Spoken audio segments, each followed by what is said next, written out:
What's up, boys? PlayStation fanboys lost their minds on Twitter again for basically no reason whatsoever. So you might be wondering, what is it, Atomics? What is it that upset PlayStation fanboys so much this time?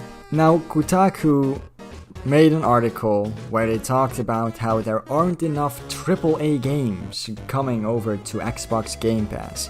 And they posted a tweet promoting that article on Twitter, to which Xbox responded. Tell me you limit yourself to only AAA games without telling me you limit yourself to only AAA games. Boom. Roasted. I mean, I don't know who runs the Xbox Twitter account, but that motherfucker needs a raise, okay? He absolutely fucking destroyed Kotaku. And it is kinda nice to see a big gaming company, to a certain extent, acknowledging that gaming journalists are fucking hacks, essentially. That all they really do is play a AAA video game for like 3 hours and then put up a shitty review. Now, while most normal people thought it was quite funny that the Xbox Twitter account clapped back so hard against Kotaku, PlayStation fanboys were incredibly upset about this. Even though this situation doesn't include or have anything to do with PlayStation at all. Tell me you don't have AAA games without telling me you don't have AAA games. This reply is so fucking cringe. Like, when someone roasts you or insults you, the absolutely worst fucking type of comeback to that is to repeat exactly what the other guy said. It's like if someone called you retarded and your response was, "No, you're retarded." That's not a fucking good comeback. And yes, Xbox does have AAA games. If you look very carefully at the Otaku tweet, you might see some of the AAA Xbox franchises in that very picture. I know it might be very difficult to see, seeing as you most definitely have a lack of oxygen, which might be fucking with your eyes. I don't know. Probably is. So, there you go. Moving on. PlayStation, please never respond to us in this manner. It's unprofessional. Keep it professional and respect your customers, as you have been doing with your responses. Bro, how is it unprofessional to be funny on Twitter? I don't know, isn't this like the whole trend nowadays, with like companies being sort of disrespectful and shitting on each other on Twitter? But yeah, you're definitely right. PlayStation very much so respects their audience when they do things like not allow them to refund their games, or randomly censor quote-unquote explicit scenes out of video games for no reason whatsoever, when even Nintendo doesn't censor those goddamn scenes. But whatever, definitely a company that respects its customers. Hilarious how the Xbots that used to mock PlayStation as the indie station are now the loudest advocates for indie games. What a community filled with flip-floppers. Who cares? Actually, who the fuck gives a shit that Xbox players used to make fun of PlayStation for having indie games, and now they praise indie games being on Game Pass? Like, who cares? For as far as I'm aware, these aren't even the same people, because get this, most people who play on Game Pass are not fucking fanboys. Should be called Indie Pass, not Game Pass.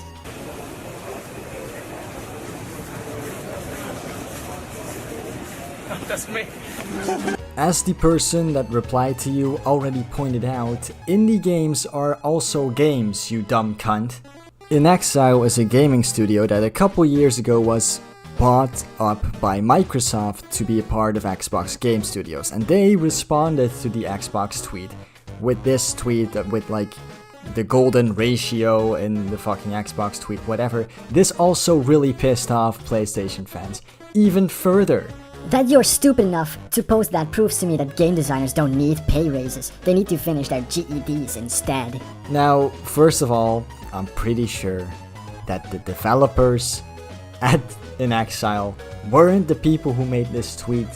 Last time I checked, most accounts, most, big company social media accounts are controlled by a social media manager, not the fucking CEO of the company, or random employees like developers, okay? And yes, they do need a raise. Motherfuckers are underpaid as shit. Trash tweet. Shouldn't you be making games for that dry-ass console known as Xbox? How long do you think it takes to make a tweet? Like, honestly, do you think that if the In Exile developers made this tweet, which again, they probably didn't because one, it only takes a single person to make a tweet like this, and two, most big companies have a social media manager, but if the developers from In Exile made this tweet, do you really think it took them more than like 5 minutes, maybe? This you, and then he shows a tweet from Xbox saying, "We've got love for all gamers, games and platforms." What gamers, games or platforms were disrespected with Xbox clapback at Kotaku? Literally nothing. All they did was make fun of Kotaku and gaming journalists for only caring about AAA video games. That's it. Nothing more, nothing less. Like, that's a bad thing. There hasn't been any new great indie games for a while now. Even Tunic was mediocre Zelda copycat. To call Tunic a Zelda copycat, I think that's kind of, undeserving. Mainly because a game is inspired by Zelda and has a lot of the same, like, I guess, gameplay style, top-down dungeon crawling, doesn't mean that it's just a copy of that game. If it worked like that, then Horizon Zero Dawn is a copy of, like, Assassin's Creed or Far Cry, and Last of Us and most other PlayStation games would be mediocre copies of fucking Uncharted, because apparently that's how it works, right? If a game is remotely similar as another previous game, it's just automatically a mediocre copycat, I guess. And there are some great fucking indies on Xbox Game Pass, don't worry about it. Hey guys, look at this funny meme. Haha, isn't it so incredibly fucking funny? I'm definitely not just including this meme, because if I don't get this video to 8 minutes, the algorithm will fuck me in the ass. So let's just look at the meme for a while. I honestly don't know what to do. You know what, fuck it. If you liked this video, please like and subscribe to the channel. I'll have other great videos like this coming out in the future, especially in the near future, because it's almost, press conference time. The amount of fucking PlayStation salt that'll be flowing during the gaming press conferences is gonna be enormous. But anyway, guys, I already said, if you like this video, please like and subscribe, and I'll see you all next time. Goodbye.